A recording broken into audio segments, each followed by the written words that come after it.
I was in basic training at Fort Knox. I was at home. We lived in Mannington. The morning of the explosion, I was in my office. I was at work. The night of the explosion, I stayed all night with my buddy. I got a phone call about 6:30, 6:45. My mother was there day and night.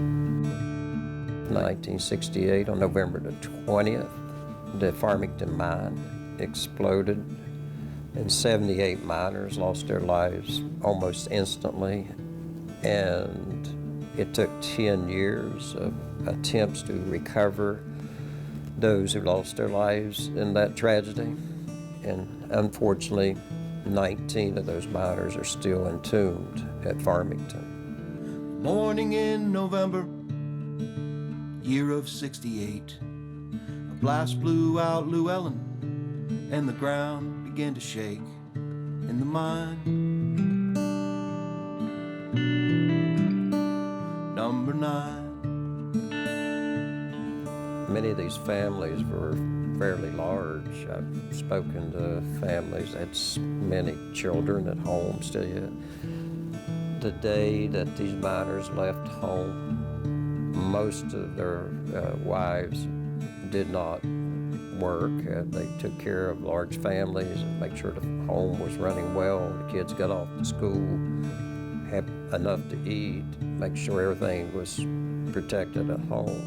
So when these miners kissed their wives goodbye that day, these wives never had an idea that within 24 hours or less, for that matter, their lives would be turned upside down. You know, we didn't have a dad, you know, to walk us down the aisle when we got married. We didn't, you know, when you had kids, Grandpa wasn't there to hold them. You know, when you had just get-togethers and picnics and things like that, Dad wasn't there. You know, and it was all unnecessary.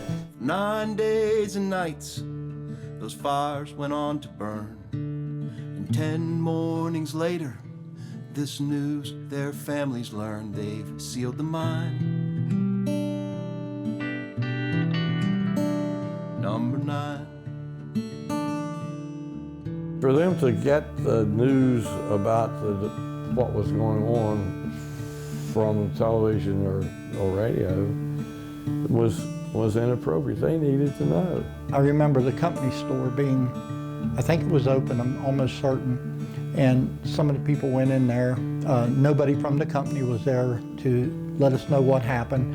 It was more word of mouth on, you know, the mines blew up and this one come out, and, you know, a few guys got out. So we're waiting and hoping that our loved ones would come out. Everybody knew the outcome, and most of the kids and the, you know, older kids knew what the outcome was going to be. Once you seal the mine, that's the end of the 78 men that's still trapped underground. And in the year that followed, the survivors organized a team to find the bodies of their brothers where they lie in the mine.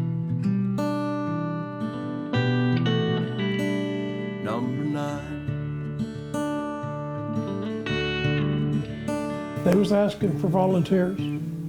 No information. 2 crews unaccounted for. So my cousin and I are standing there. I said, we'll go, just give us the light. And the last day that I worked over there, we had ventilated the whole mines. We were real close to the Llewellyn shaft, and you didn't. That was 1974, and you didn't use. The rescue teams never went back. And I think we should mention how remarkable these families were. They moved forward. Some of these widows became activists, did something they'd never done in their lives. They spoke out about what happened. They wouldn't let anyone forget about what happened. They wouldn't take, well, we need to move forward from here as an answer. They became lobbyists became spokespersons, and they became leaders in a movement that eventually led to the passage of the very first, by the way, Coal Mine Health and Safety Act that did anything, quite frankly, to protect miners. A law was passed, a promise they would not die in vain. A tragedy like Farmington would never be again. Like in the mine, number 9. There's a lot of different reasons that Farmington is still important today. I worked underground for 8 years in an underground coal mine, and there are plenty of times that I exercised my rights under the Act and that I used the Coal Mine Health and Safety Act to stay alive. 240 acres set aside, and a statue bears the names of the 78 who died. So I think I'd like to take a moment now and thank all of those family members, some of which have passed away. Many of the widows of the miners have passed away, but it was their activism that's made life better for coal miners today.